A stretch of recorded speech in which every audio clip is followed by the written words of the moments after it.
نحمده ونصلي على رسوله الكريم اما بعد قال النبي صلى الله عليه وسلم اقرب الخبز فإن الله اکرمه فمن اکرم الخبز اکرمه الله او كما قال علیہ الصلوۃ والسلام۔ آج ظہر کے بعد درس قرآن میں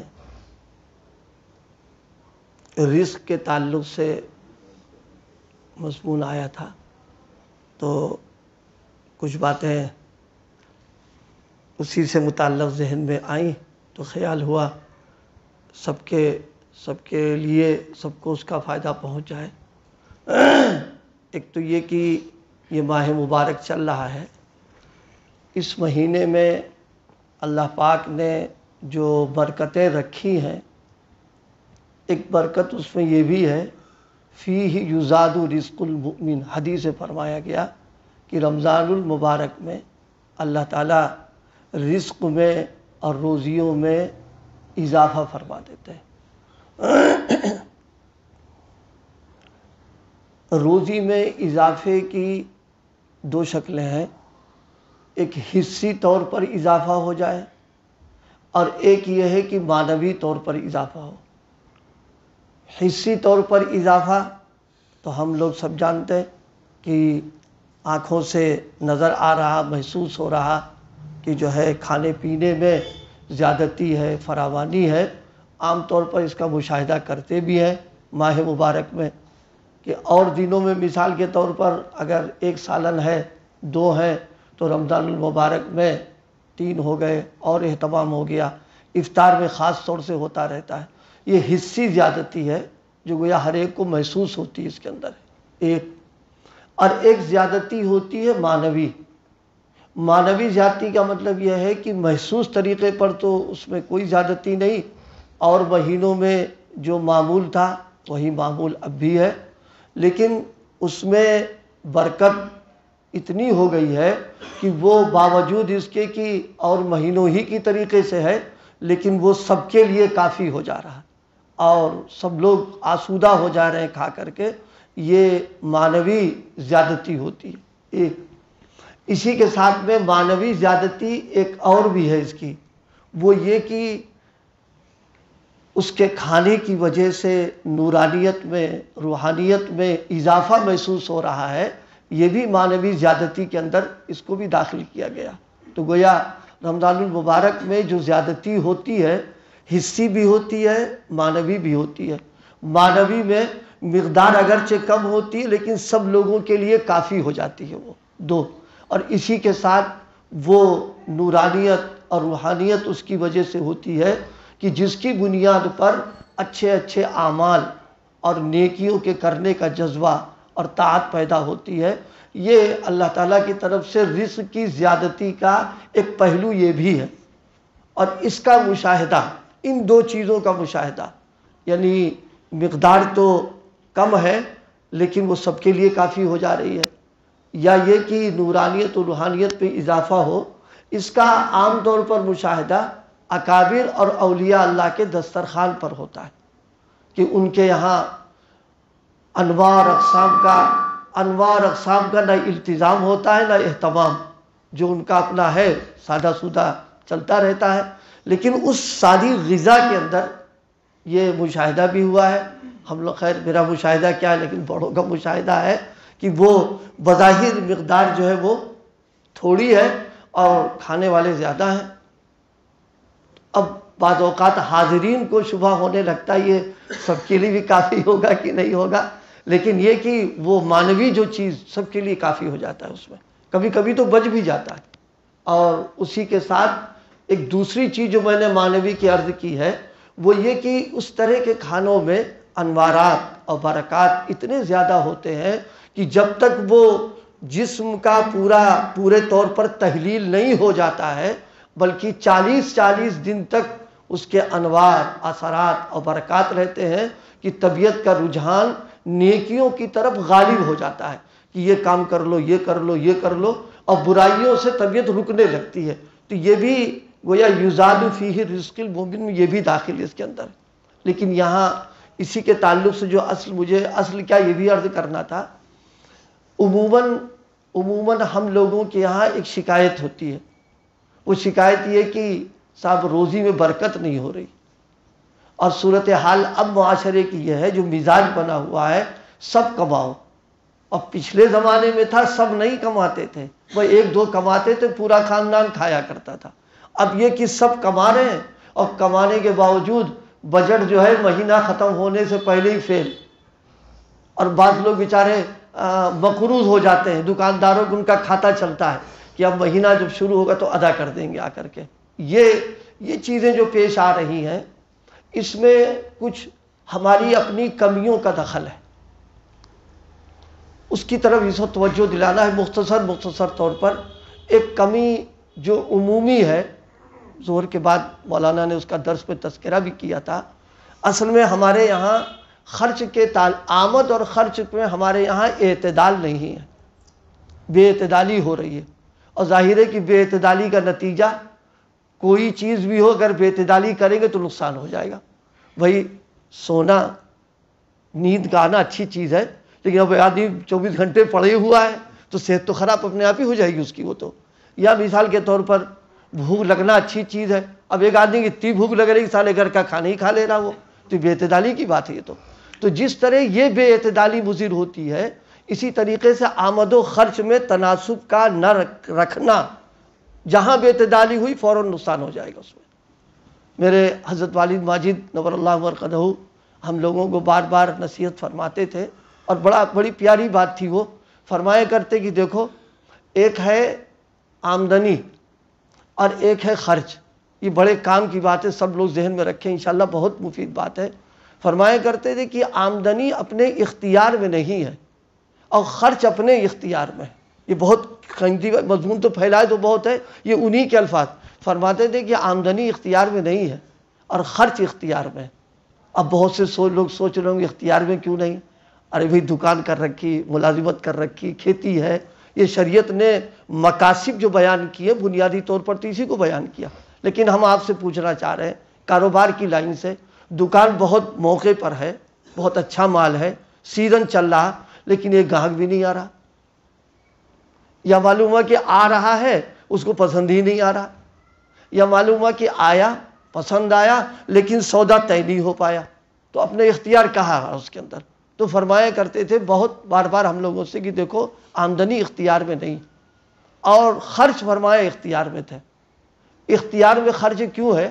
جب کوئی خرچ سامنے آئے تو بڑوں نے ایک بات جو بڑے کام کی لکھی ہے، فرمایا جب کوئی خرچ سامنے آئے تو تھوڑا سا غور کرو، یہ خرچ ہے کیسا.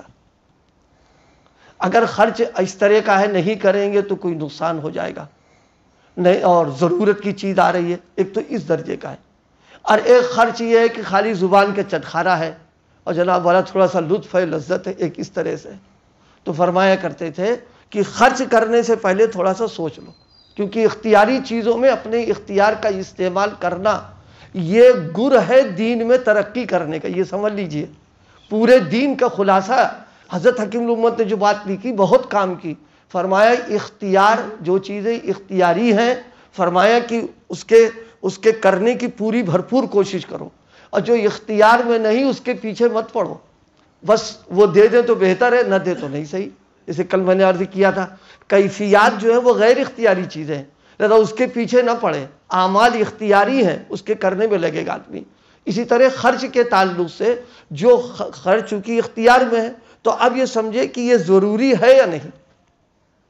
اگر ضروری ہے تو پھر ظاہر ہے کہ اس کو ضروری کا مطلب کہ ضرورت اسے کر لے وہ، اور جو خرچ ضروری نہیں ہے تو فرمایا کہ پھر وہ اس کو نہ کرے. اس انداز پر اگر اپنا بیلنس بنا کے رکھے گا اور اعتدال کے ساتھ تو انشاءاللہ کچھ نہیں ہونا پائے گا. تو ایک جملہ جو ان کا تھا میں نے عرض کیا، آمدنی غیر اختیاری ہے اور خرچ اختیاری. تو جب اختیاری میں اپنا اختیاری استعمال کرنا ہے، اور جو غیر اختیاری ہے مالک سے مانگتے رہیں گے انشاءاللہ ملتا رہے گا اس کے اندر. ایک اسی کا ایک پہلو، عام طور پر ہم لوگوں کے یہاں کھانے پینے کے تعلق میں حدود کی اور آداب کی رعایت نہیں کر پاتے ہیں. شریعت نے جو حدود جو آداب بیان کی ہے، جس کو حقوق بھی کہہ سکتے ہیں، ہم اس کی رعایت نہیں کرتے۔ جب اس کی رعایت نہیں ہوتی ہے تو پھر اس کے مضر اثرات پڑنے لگتے ہیں۔ بڑے حضرت رحمۃ اللہ علیہ کے ہاں خطوط آتے تھے اور لوگ شکایت بھی کرتے تھے اپنے یہاں بے برکتی کی، اس کی، تو حضرت والا بعض اوقات اس کو سناتے بھی تھے۔ جو جواب جاتا تھا حضرت اس کو سنائے بھی کرتے تھے۔ تو عموماً حضرت ایک سوال قائم فرماتے تھے کہ بھئی تمہارے یہاں کھانے پینے کی جو چیزیں استعمال کرنے کے بعد بچ جاتی ہیں، اس کا تم کیا کرتے ہو؟ یہ اہم پہلو ہے، چونکہ دینی مجالس میں اس قسم کی بات ہی نہیں ہوتی، بلکہ جب بات ہوتی لوگ کہتے ہیں یہاں تو کھانے پینے کی بات ہو رہی، حالانکہ یہ نہیں پتا کہ یہ بنیادی چیزیں ہو رہی ہیں۔ اس لیے میں عرض کر رہا ہوں، حضرت پوچھا کرتے تھے کہ بچی ہوئی چیزوں میں کیا کرتے ہو تم لوگ؟ تو عام طور پر جو معمول ہمارے معاشرے میں چل رہا، عام میں نے یہ کہا کچھ تو اللہ کے بندے ہیں اور رہیں گے ہمیشہ، وہ تو کہ جو چیزیں کھانے پینے کی ہم لوگوں کے ہاں بچ جاتی ہیں، اسی طرح پیالہ پلیٹ جس میں ہم لوگ کھاتے ہیں، عام طور پر معاملہ یہ ہے کہ بچی ہوئی چیزوں کا اکرام، احترام اور سلیقے سے اس کا رکھنا یہ معمول نہیں ہے۔ یہ ہوتا کیا ہے؟ ہوتا یہ ہے کہ برتن میں جو چیزیں بچی ہوئی ہوتی ہیں، کوکر ووکر کسی چیز میں بھی، اس کو بڑے لوگوں کے ہاں تو یہ ہوتا کہ چونکہ کام کرنے والے الگ لوگ ہوتے ہیں، ان کا عملہ ہی الگ ہوتا ہے، تو وہ دیکھتے بھی نہیں کہ کیا ہو رہا ہے، کیونکہ ان کے یہاں تو بہہ رہا بالکل ہے، انہوں نے پانی ڈالا، اسے گھولا، نالی میں چھوڑ دیا اٹھا کر کے۔ یہ اکثر ہوتا ہی ہے۔ اسی طریقے سے پیالہ پلیٹ کا معاملہ ہے، اس کو بھی بس کھایا اور تجربہ کرنا ہو کہ دسترخوان پہ بیٹھیے، عمومی جہاں کھانا چل رہا ہو تو دیکھیے، میں سمجھتا ہوں کہ شاید اگر 10 لوگ اس کے اندر بیٹھے ہوئے ہیں، 10-20 لوگ، تو شاید 1-2 لوگ ہوں گے جو پیالہ پلیٹ کو چاٹنے والے ہوں گے، ورنہ عام طور ہوتا یہ کہ وہ اٹھا کے اسے ڈال دیا اس کو۔ اور شادی میں، عقیقوں میں اور تقریبات میں تو بہت ہوتا رہتا ہے، گھروں میں ہو رہا ہے یہ۔ ایک بات خوب اچھی طرح ذہن میں رکھیے کہ رزق کو، روزی جو ہے، اس کو یعنی محبت کی نظر سے اگر دیکھا جائے، یعنی بزرگانہ نظر سے، تو وہ اس کا محبت کی نظر سے اگر دیکھا جائے تو اس کا تقاضا ہے کہ اس کا اکرام بے انتہا کیا جائے، اور اگر شرعی نقطہ نظر سے دیکھا جائے تو بھی اس کا تقاضا ہے کہ اس کا اکرام کیا جائے۔ محبت کا انداز یہ ہے کہ جب آدمی کھانے پینے کی چیزیں اس کے سامنے آئے، استعمال کرے، تو فوراً یہ تصور کر لے کہ محبوب کی طرف سے آیا ہوا ہے، یعنی اللہ تعالیٰ کی طرف۔ اور ظاہر ہے کہ محبوب اگر کوئی چیز بھی دے اور وہ ہمارے مزاج کے خلاف بھی پڑ رہی ہوگی، محبت کی بنیاد پر وہ ہم کو لذیذ بھی ہوگی، عزیز بھی ہوگی، اور ہم اس کے اکرام کے ساتھ استعمال کریں گے۔ ظاہر ہے کہ اللہ سے بڑھ کر محبوب کون ہو سکتا ہے؟ یہ آدمی فوراً سوچ لے کہ میرے اللہ نے مجھے دیا ہے یہ۔ اسی لیے ایک حکمت یاد آئی، حضرت نبی کریم صلی اللہ علیہ وسلم سے بڑھ کر اللہ کی محبت کسی اور کو نہیں، جتنی محبت آپ کو اللہ سے تعلق تھا، محبت تھی، اسی لیے آپ نے اپنے بارے میں بیان فرمایا، آکلُ کما یأکل العبد، کہ میں جب کھانا کھاتا ہوں تو جیسے غلام مالک کے سامنے بیٹھتا ہے، اس طرح بیٹھ کر کھانا، محتاج بن کر کے کہ میرے محبوب نے مجھ کو دیا ہے۔ لہذا محبت کا ادب یہ کہ غلامانہ بیٹھ جاتے تھے، اس کو اس طرح کھایا کرتے تھے۔ اور دوسرے انداز پر دیکھیں ہم کہ یہ حضرت والا کی ایک تعبیر ہے، کسی سے حضرت نے پوچھا تھا کہ وہ ہے نا کوئی لقمہ گر جائے تو اس کو اٹھا لو اور اٹھا کر کے کھا لو، صاف کر لو، جی چاہے کھا لو ورنہ کہیں اچھی طرح رکھ دو۔ بڑے حضرت نے یہ مضمون کہیں بیان کیا اور پڑھے لکھے تھے، انہوں نے پوچھ لیا فوراً کہ حضرت وہ اندر سے جی نہیں چاہتا، وہ یہ تو نہیں کہہ سکی تہذیب کے خلاف ہے، کہا جی نہیں چاہتا۔ تو حضرت نے برجستہ سوال کر لیا ان سے کہ اچھا اگر آپ کا حاکم آپ کو کیلا کھانے کو دے، مثال ہی بہت عجیب حضرت نے دی، کیلے میں رپٹ ہوتی، فرمایا کیلا چھیل کر کے اگر حاکم آپ کو دے اور اتفاق سے آپ کے ہاتھ میں آ کے وہ نیچے گر جائے، رپٹ جائے اسی کے سامنے، تو کیا کریں گے آپ؟ وہاں اپنے جی پر عمل کرو گے یا اس کو اٹھاؤ گے؟ اب وہ پھنسے بیچ میں، کہا وہ تو حاکم بیٹھا ہوا ہے، اگر اس کو نہیں اٹھاتے ہیں اور اپنے جی پر عمل کریں گے تو ظاہر ہے کہ حاکم کے قلم میں جان ہے، وہ جو کر سکتا وہ کرے گا ہمارے ساتھ، اس لیے کہ اس کی عطیے میں دی ہوئی چیز کے اندر بے اکرامی کی۔ حضرت نے بہت عجیب بات فرمائی، فرمایا اس حاکم کا تو آپ کو اتنا خیال ہو رہا، اور احکم الحاکمین جو وہاں موجود ہے دیکھ رہا ہے، اور اس کے ساتھ کھانے کی بے اکرامی آپ کر رہے ہیں، تو پھر کیا سزا نہیں ملے گی اس کے اندر؟ یہ بہت اہم بات ہے یہ۔ تو میں نے کہا عاشقانہ طور پر دیکھو تو بھی تقاضا ہے اس کے احترام کرنے کا، اور اس انداز پر دیکھا جائے تو بھی تقاضا اس کا یہ ہے کہ احکم الحاکمین کا عطیہ ہے وہ۔ اور یہ جو میں نے پہلی بات کہی تھی، یہ بعض اوقات کچھ چیزیں کھانے میں ایسی آ جاتی، کبھی گھر میں بن جاتی ہیں جو مزاج کے خلاف، طبیعت نہیں چاہ رہی ہے، تو اس وقت سارا غصہ گھر والی کو اتار دیتے ہیں، یہ ہریا پکانے کو تمہیں، اب کچھ اور نہیں تھا۔ اس کے تو بہت سارے پہلو جواب کے ہیں، لیکن اس وقت اپنے لیے فوراً یہ سوچے کہ میرے اللہ نے، میرے محبوب نے مجھ کو دیا ہے یہ، انشاءاللہ اگر یہ سوچ کر کے لے گا تو یہ ساری تلخیاں اپنے آپ ختم ہو جائیں گی، اور اگر بدمزہ بھی ہے وہ تو انشاءاللہ کھانے میں مزہ آئے گا اس کے اندر۔ تو کھانے کے سلسلے میں عرض کر رہا تھا، عموماً جو تنگی، بے برکتی اور جو دقتیں آ رہی ہیں اس کے حقوق اور آداب کی رعایت نہ کرنے کی بنیاد پر۔ اس لیے بھائیوں، ہم سب لوگ ارادے کریں کہ کھانے کے تعلق سے شریعت نے ایک مستقل نظام دیا ہے، چونکہ ہمارے پاس ہماری نظر اتنی نہیں ہے، علم بھی نہیں ہے ہوتا، اس بنا پر ہم سمجھتے ہیں تو پرائیویٹ معاملہ جیسے چاہے کرو۔ ایسا کوئی مسلمان کا کوئی کام پرائیویٹ ہے ہی نہیں، وہ تو سرکاری آدمی ہے، اور سرکاری آدمی ڈیوٹی میں ہر کام سرکاری اس پر کرے گا وہ، لہذا ہم جو کام کریں گے وہ تو سارے اس کے لیے شریعت کے احکامات موجود ہیں۔ اب اگر ہم نہیں کر رہے ہیں تو اس کا مطلب یا تو ہمارے علم میں نہیں ہے، اور یا علم میں ہونے کے باوجود غفلت ہے، اس پر عمل نہیں کر پا رہے ہیں۔ تو کھانے کا مستقل نظام شریعت نے دیا ہے۔ کھانے کا اکرام اتنا ہے، حضرت والا فرمایا کرتے تھے، میں نے حضرت ہی سے اس بات کو سنا اور یہ واقعتاً ہے، غور کریں آپ اس پر۔ حضرت فرمایا کرتے تھے، اور ایک تعبیر ان کی بہت اچھی مجھے یاد آ گئی، فرماتے تھے شیخ دو ہیں، اہل علم کے لیے بہت کام کی چیز، مزہ آئے گا۔ شیخ دو ہیں، ایک شیخ باطن ہے، ایک شیخ بطن ہے۔ شیخ باطن پیر، اور شیخ بطن یہ کھانا جو ہے یہ پیٹ کا شیخ ہے۔ اگر یہ نہ ملے ایک دو وقت تو دماغ صحیح ہو جائے گا آدمی کا، تب وہ ذکر کرنے کے لیے بھی ہمت نہیں پڑ پائے گی اس کو۔ اور شیخ باطن جو ہے وہ اخلاق اور عادات کو درست کرتا ہے۔ تو دو شیخ ہیں ہمارے، ایک شیخ بطن ہے، ایک شیخ باطن ہے۔ شیخ باطن کا ہم اکرام خوب کرتے ہیں، خوب اکرام کرتے ہیں، کرنا چاہیے۔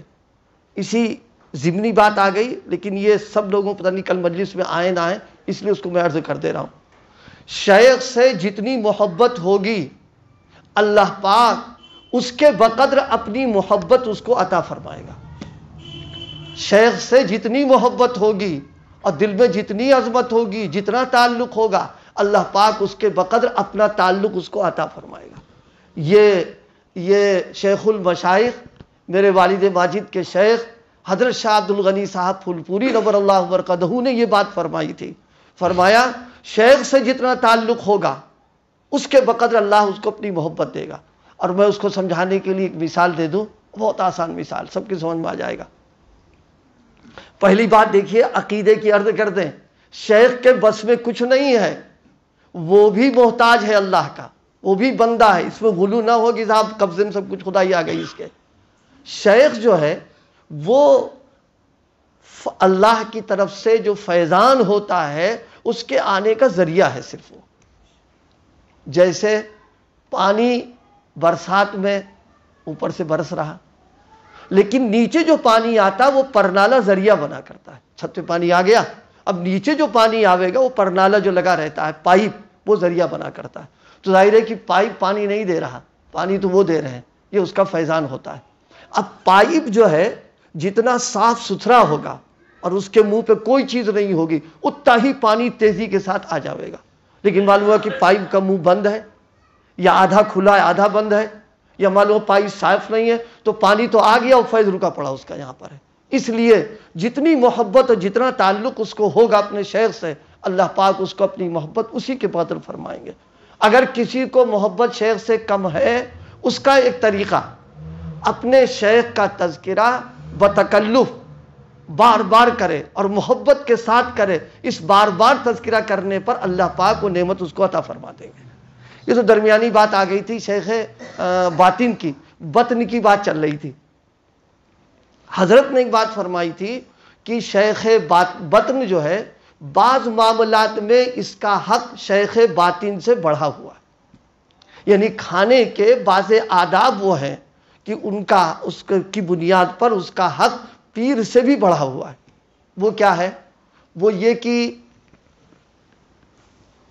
کوئی اللہ والا آ گیا، شیخ ہی آ گیا، پیر ہمارا آ گیا یا کوئی آ گیا، تو اگر مان لیجیے وضو نہیں ہے تو یہ حکم نہیں کہ وضو کر کے ملو جا کے اس سے۔ اسی طرح سے معلوم ہوا کہ ہاتھ نہیں دھلے، ہم نے ہاتھ صاف ستھرا ہاتھ نہیں دھلے، تو اس کا حکم نہیں ہے کہ ہاتھ دھل کے ملاقات کرو۔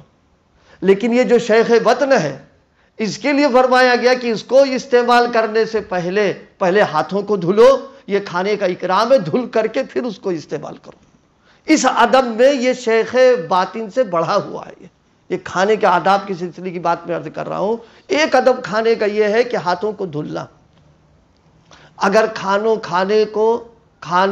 کھانے سے پہلے ہاتھ کو دھلا جائے تو دھلنے کی برکت سے کھانے میں برکت ہوگی، اور برکت کے ساتھ ساتھ میں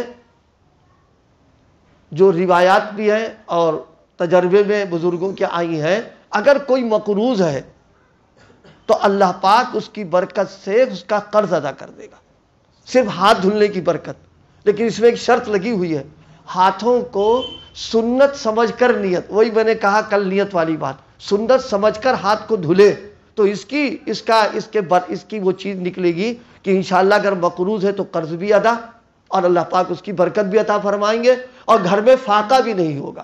صرف ایک ہاتھ دھلنے کی سنت کی فوائد ہے اس میں، لیکن یہ کہ سنت سمجھ کر کے عمل کرنا اس کے اوپر۔